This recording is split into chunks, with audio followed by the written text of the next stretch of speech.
Hey Tanner, hope your book club is going good this morning and that you get to trade some.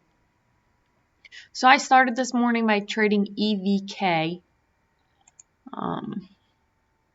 Started by marking off a lot of the daily levels. When I traded it, it was like 7:44, so it was pretty early for me.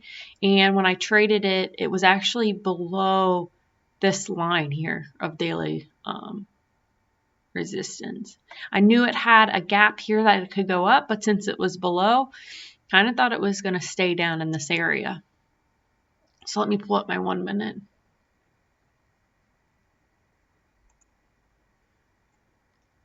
So I had drawn some lines here again. It was below VWAP. Took 500 shares at 386. Once I bought it or shorted it, the volume was like just dead. I mean, it wasn't doing anything. And I didn't really, like after a few minutes of like nothing, I started to think that it was just a bad trade purely on the volume. I didn't really know if it was going to go up or down or just die off. It was in an area of like I would call consolidation right in here. So I sold it for a $5 loss just at covered at 387. Lo and behold, it did drop, and I could have made like a little bit of profit, but still not. I mean, I'm glad I stopped out on this trade because once I got in and I realized that volume was like non-existent, it was just a bad trade. But you can watch it throughout the day. I mean, it just skyrocketed. So overall, very glad I just called it quits on this trade and didn't wait for it.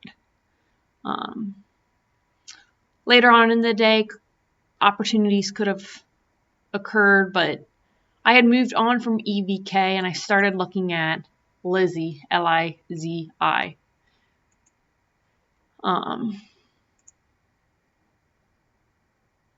This one did produce a little FOMO, but let me zoom into my first trade.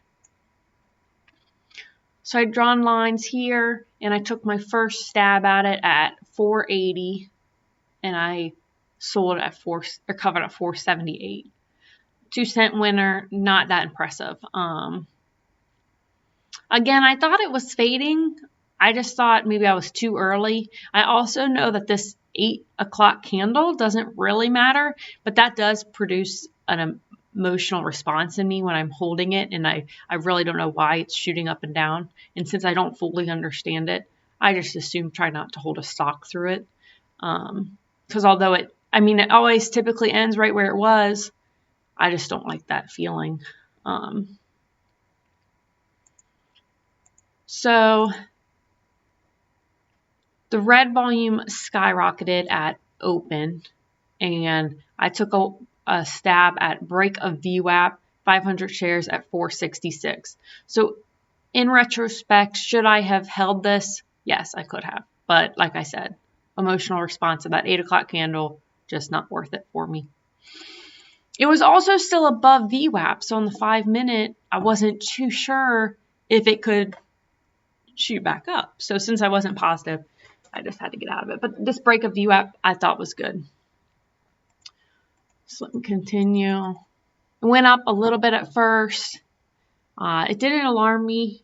I was gonna stop when it got back up to I wouldn't wait till 480, but I was gonna wait till it got back up to this level here.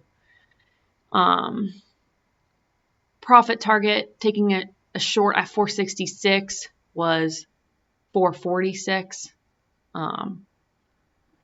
So it dropped down below VWAP, and I covered half my position at 471 and then at 445.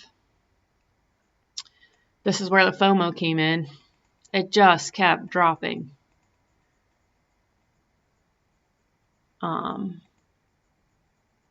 could have held it a little long. I could have sold half here and then held this half. It never even got up to 466. Let's see what this candle was. 467. But I would have still held it because 480 was my stop. But let's keep going. Kept tanking. And this provided my daily goal. So once we zoom out, I looked for opportunities to get back in. I thought like these little pops provided possible entries, but after I sat for a while to watch it, I was also concerned by this low not being broken each time. So then I didn't know if it was going to like start curling back up. And because of my uncertainty and already having met my goal, not seeing like a perfect setup, I just held tight. But overall, pretty happy with the day. I probably should not have taken the EVK trade. I'm happy with my LIZI trades. So 3 trades overall, met my goal of $100. I think that's about it. So hopefully you were able to trade, and hopefully you'll post a video. I'm excited to hear how you did. Have a good day, Tuner.